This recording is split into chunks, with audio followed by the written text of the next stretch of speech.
Sepasang suami istri baru saja pindah rumah ke sebuah pemukiman. Mereka menempati sebuah rumah yang bersebelahan dengan rumah keluarga yang terlihat sangat sederhana. Pada pagi hari, ketika suami istri tersebut sedang sarapan, si istri melihat tetangga sebelahnya menjemur pakaian. Dan dia berkata pada suaminya, "Pak, lihat tetangga kita itu. Pakaian yang dia jemur masih kelihatan sangat kotor, mungkin dia perlu belajar mencuci." Suaminya hanya diam dan tetap menyantap sarapannya pagi itu.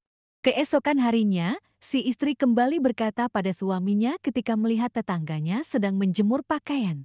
Lalu sang istri berucap lagi, "Coba lihat lagi, Pak.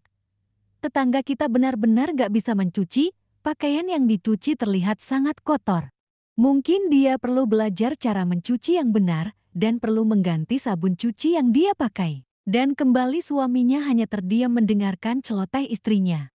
Begitulah, setiap pagi, ketika waktu sarapan tiba, si istri selalu berkata hal yang sama pada suaminya. Tapi, suaminya diam, hanya sesekali tersenyum melihat dan mendengar pola sang istri.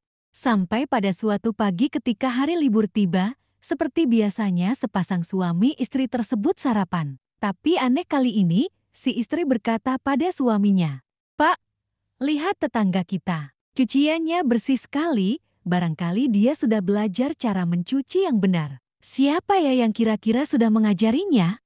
Lalu suaminya tersenyum dan berkata, "Tadi pagi, Bapak bangun agak pagi untuk membersihkan kaca jendela rumah kita." Si istri hanya menunduk dan merasa malu dengan suaminya. Lalu saat itu, dia tidak lagi berbicara tentang tetangganya yang kotor, tetapi dia lebih rajin membersihkan kaca-kaca di rumahnya. Dan tak terlihat lagi jemuran tetangga yang kotor, dan sejak itu juga semua terlihat sangat bersih.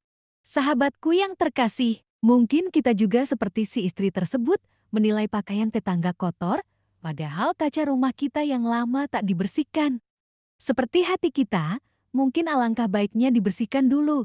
Jangan sampai menilai orang, padahal kenyataannya mengatakan bahwa kita lebih buruk dari orang lain.